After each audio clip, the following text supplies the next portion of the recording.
Okay, we are out early in the morning. It is cold, and we are on a abandoned rail bed that was once operated by the Ensley Southern Railroad.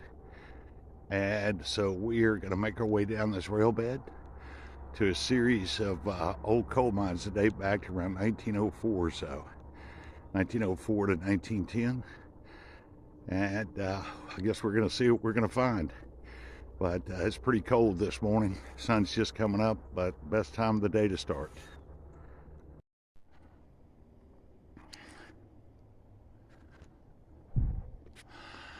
Okay, so we've on our way down the rail bed here. See some of the remains of the rail sections.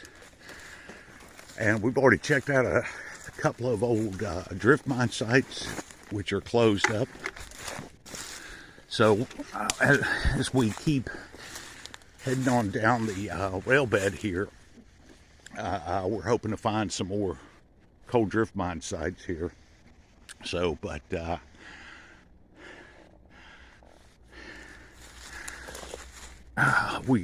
so the line will extend for several miles, so just got to get through all this dense thicket and everything to get to the next site. But all right. Okay, so still heading along the rail bed. You can see where they just left long sections of the rail lines intact. So this rail line goes back to about 1902. It's operation for many decades where it was abandoned. And you can see how much they had to cut through to make this rail line. So we're going to be proceeding further down the track, and there's going to be some drift mines should be to the left of us, and so we're just going to see if we can find them and what their condition is. Okay, so you've got your the main rail line right here, and Mr. Box is further down on the rail bed. And what you've got here is this massive spur line cut, rail bed cut, that led to a huge mine further up the gorge, up the hollow, if you want to say. It's pretty overgrown, man. No way you could see this stuff in the summertime. But they had to cut all of this out to make a level rail bed, and it went curved around to the right and went straight up this deep holler all the way to the end where there was a huge mine operation. And this was done about 1902 to 1904. It's just massive. It's a shame all these trees are in the way, because man, that'd make a neat shot. But anyway, that's pretty impressive. And it just came out and joined up with the main line right here. So anyway, we're going to keep heading further on down the tracks.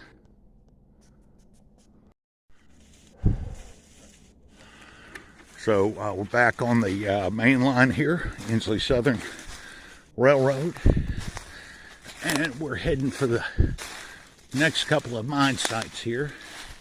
We've passed a couple that are further way up on that ridge, but we're going to kind of table that for now, and we're just going to run this out, and we've got to return this way, so we'll just hold off on that. You see the cross ties are still in place. Pretty impressive.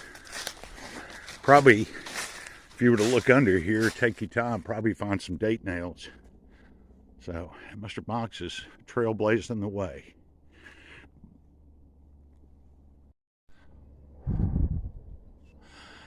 Okay, proceeded further on down the rail bed. Thank God the kudzu's dead.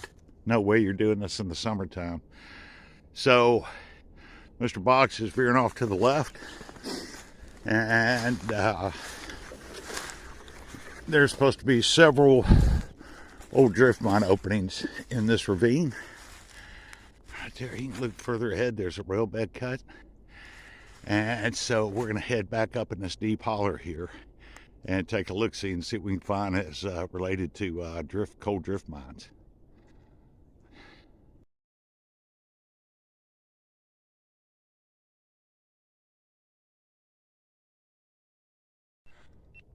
Okay, so we've come back down on the rail bed here, and so up ahead around the corner is supposed to be one of the abandoned wooden trestles on this line.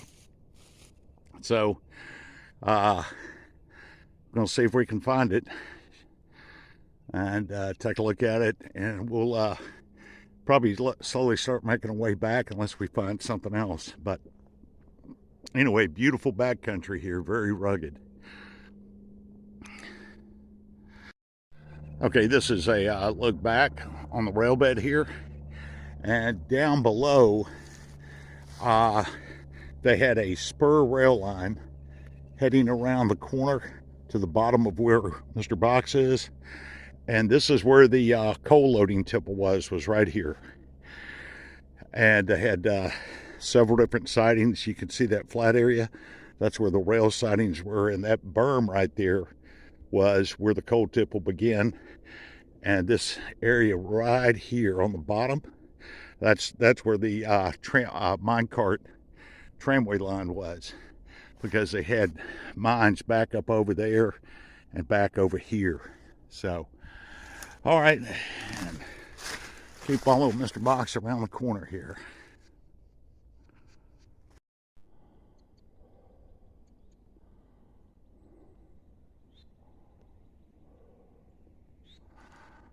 All right, so we are at one of the abandoned trestles of this line.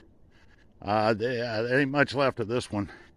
You can see the rails are hanging on. A lot of the cross ties are gone. About the only thing holding this thing up are the rails right there, and the wooden pilings, the support piers. So Mr. Box has gone on down below trying to get a better shot, so I'll follow him. But yeah, this one has seen some wear and tear over the years. So that spur line was mentioned about, it actually paralleled that creek down there and went up under, went around and made a grade all the way up, way back there to this line right here, probably about a quarter of a mile away. So, all right, well, I'll head down there and see if we can get some good pictures, video of the trestle from below. All right, I'll head on down there further, but this is a side view. Yeah, this baby, one of these days, this whole thing's going to go and take the rails down with it. Wow, it's pretty bad shape. But, you know, majority of it's still standing. Trestle, let's see, about 120 years old. So, not too bad. All right, so make my way down there towards the creek. See if I can get some better shots.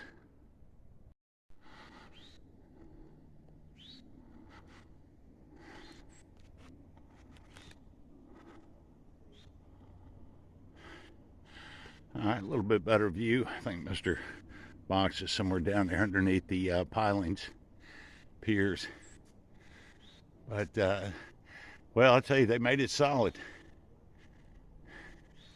But, I mean, look at that. All the cross ties are gone.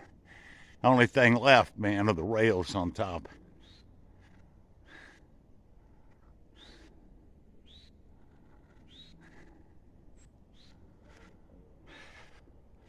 All right, just proceed a little bit further down. Okay, don't feel too comfortable sitting underneath this, but I guess maybe a good explanation for why some of this is gone is, who knows when, but there was a fire right here. Everything is blackened right here along a lot of the support piers. So hard to say if that contributed to the demise of the trestle, but can't help but see that.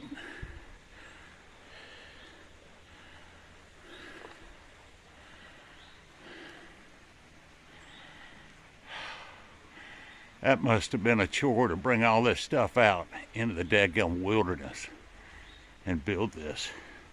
This is just one of several that are along this line that are way further down, farther than we're going today. So, but anyway, neat to see this. Part of railroad and coal mining history for the Birmingham district.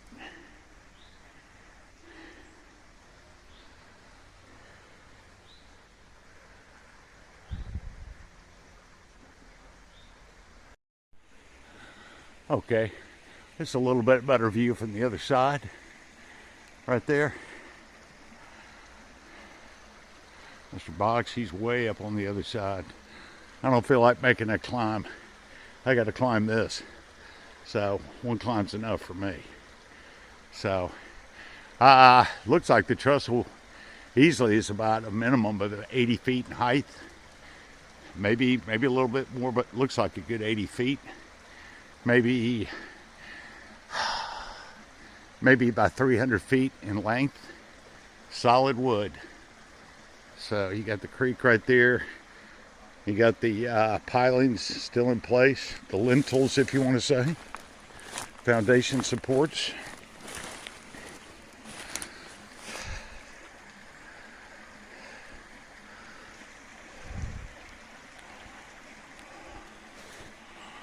So, all right, well, we'll have a look around here for a little bit more and start making our way back. We may check out that coal mine we looked into and check on a couple of more that we bypassed that were further up the ridge. So, anyway, pretty interesting. I'll probably go down there and take another video here in a second.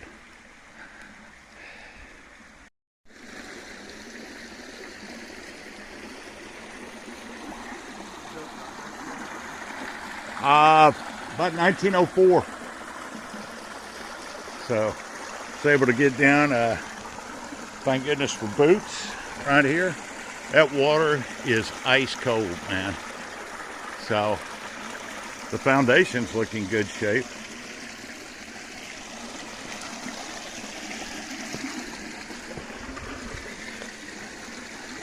And I tell you, there's coal everywhere. Probably coal just shaked off those rail cars. Came down here.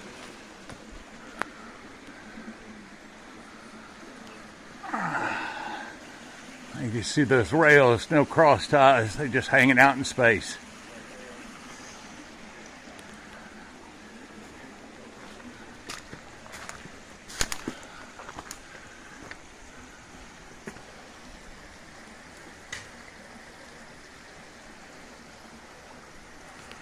There's the Bandit out here in the woods and forgotten about.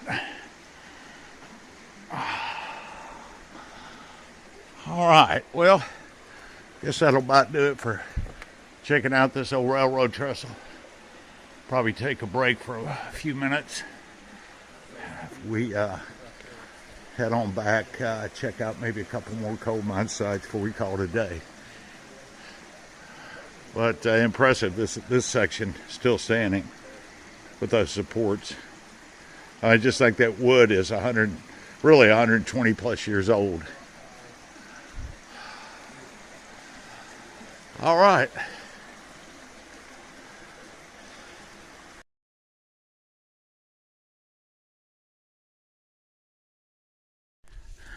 Okay, we're heading back along the route that we came in from. And that's just very unique, as Mr. Box said. You just don't get to see an intact rail line going through the woods intact. So that is pretty neat. So we've been stopping every so often, clearing off these cross ties. Maybe we might find a date in it or something. But anyway, we're coming up to this section. We're going to take one more look at another coal mine we bypassed and just see what it looks like.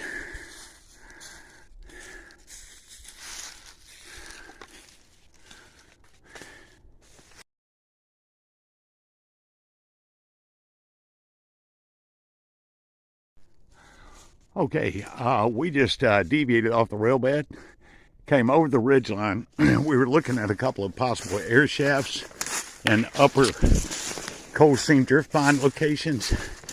Saw they were all collapsed or filled in. So we're going to be going back out to the main line through the rail bed cut here.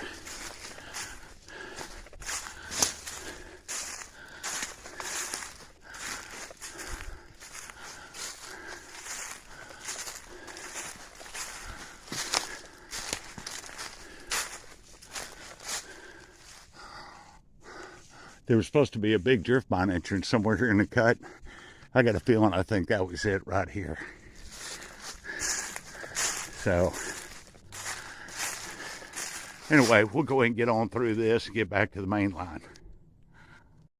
Okay, we've come through the cut, taking a turn back onto the main line, and that's going to about do it for this little field trip along a long section of the Ensley Southern Railroad.